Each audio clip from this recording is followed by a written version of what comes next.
ನೀವು ಒಬ್ಬರನ್ನ ತುಂಬ ಡೀಪ್ಲಿ ಇಷ್ಟಪಟ್ಟಿದ್ರಿ, ಅವ್ರನ್ನ ತುಂಬ ಪ್ರೀತಿಸಿದ್ರಿ, ಆದರೆ ಆ ವ್ಯಕ್ತಿ ನಿಮ್ಮಿಂದ ದೂರ ಹೋಗಿದ್ದಾರೆ.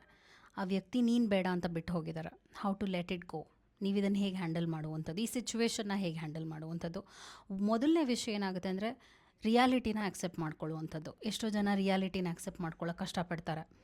ಅವ್ರು ಬೇಕು ಅನ್ನುವಂಥ ಒಂದು ಸ್ಥಿತಿಯಲ್ಲಿರ್ತಾರೆ. ಇಮೋಷನ್ಸ್ ಹತೋಟಿನಲ್ಲಿರಲ್ಲ. ಫಸ್ಟ್ ಪ್ರಾಬ್ಲಮ್ ಆಗೋದೇ ಅವರ ಇಮೋಷನ್ಸ್ ಅವರ ಹಿಡಿತದಲ್ಲಿರೋದಿಲ್ಲ. ಸೊ ಇದನ್ನು ನೀವು ಹ್ಯಾಂಡಲ್ ಮಾಡ್ಕೋಬೇಕಾಗತ್ತೆ. You have to listen to your own self. ನಿಮ್ಮ ರೆಸ್ಪೆಕ್ಟ್ನ ನೀವು ಕುಗ್ಗಿಸಿ ಇನ್ನೊಬ್ಬರು ಹಿಂದೆ ಹೋಗೋದ್ರಲ್ಲಿ ಅರ್ಥ ಇರೋದಿಲ್ಲ. ನಿಮ್ಮ ಬೆಲೆ ಅರ್ಥ ಆಗದೆ ಒಬ್ಬ ವ್ಯಕ್ತಿ ನಮ್ಮನ್ನ ಬಿಟ್ಟು ಹೋಗಿದ್ದಾರೆ ಅಂದಾಗ ಚೇಸ್ ಮಾಡುವಂಥ ಆ್ಯಟಿಟ್ಯೂಡ್ನ ದಯವಿಟ್ಟು ಬೆಳೆಸ್ಕೊಳಕ್ಕೆ ಹೋಗಬೇಡಿ.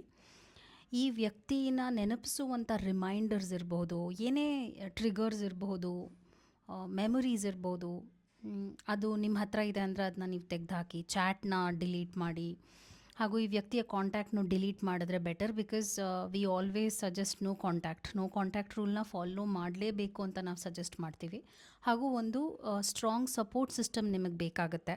ಅದು ಒಬ್ಬ ಫ್ರೆಂಡ್ ಇರ್ಬೋದು ಅಥವಾ ಥೆರಪಿ ಸೆಷನ್ಸ್ನ ಅಟೆಂಡ್ ಮಾಡೋದಿರ್ಬೋದು. ಬಿಕಾಸ್ ನಮ್ಮ ಪ್ರೀತಿ ಫಸ್ಟ್ ನಮ್ಮಿಂದ ಹುಟ್ಟಬೇಕಾಗತ್ತೆ.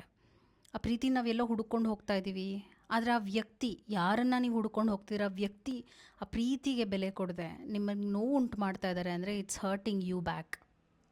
ಸೊ ಈ ಸ್ಥಿತಿ ಬಂದಿದೆ ಅಂದಾಗ ನಿಮಗೆ ಒಂದು ಸಪೋರ್ಟ್ ಸಿಸ್ಟಮ್ ಬೇಕಾಗುತ್ತೆ. ಅದು ನಿಮ್ಮ ಫ್ಯಾಮಿಲಿ ಮೆಂಬರ್ಸ್ ಇರ್ಬೋದು, ಫ್ರೆಂಡ್ಸ್ ಇರ್ಬೋದು.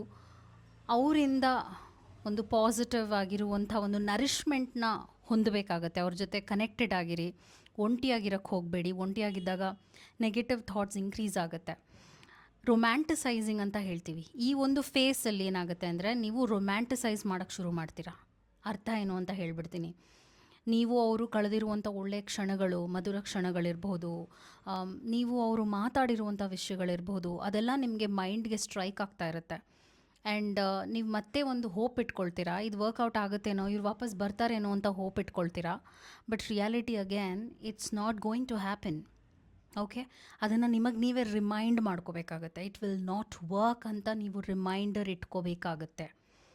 ಹಾಗೂ ಈ ಒಂದು ಸಿಚುವೇಷನಲ್ಲಿ ಯಾವುದೇ ರೀತಿಯಾದ ಮೇಜರ್ ಸ್ಟೆಪ್ಸ್ನ ತೊಗೊಳಕ್ಕೆ ಹೋಗಬೇಡಿ. ಕೆಲಸ ಬಿಟ್ಬಿಡೋದಿರ್ಬೋದು, ಅಥವಾ ಜಾಗ ಚೇಂಜ್ ಮಾಡುವಂಥದ್ದು, ಅಂದರೆ ಸಿಟಿನ ಬದಲಾಯಿಸುವಂಥದ್ದು, ಎಲ್ಲರನ್ನೂ ಬಿಟ್ಟು ಹೋಗುವಂಥದ್ದು, ಅಥವಾ ಇನ್ನೊಂದು ರಿಲೇಷನ್ಶಿಪ್ಗೆ ಹೋಗುವಂಥದ್ದು, ಇನ್ನೊಬ್ಬರನ್ನ ಎಂಟರ್ಟೈನ್ ಮಾಡುವಂಥದ್ದು, ಇದನ್ನೆಲ್ಲ ಅವಾಯ್ಡ್ ಮಾಡಬೇಕಾಗತ್ತೆ.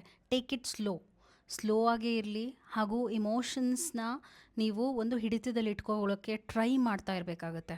Hope it help. Take care. Thank you so much.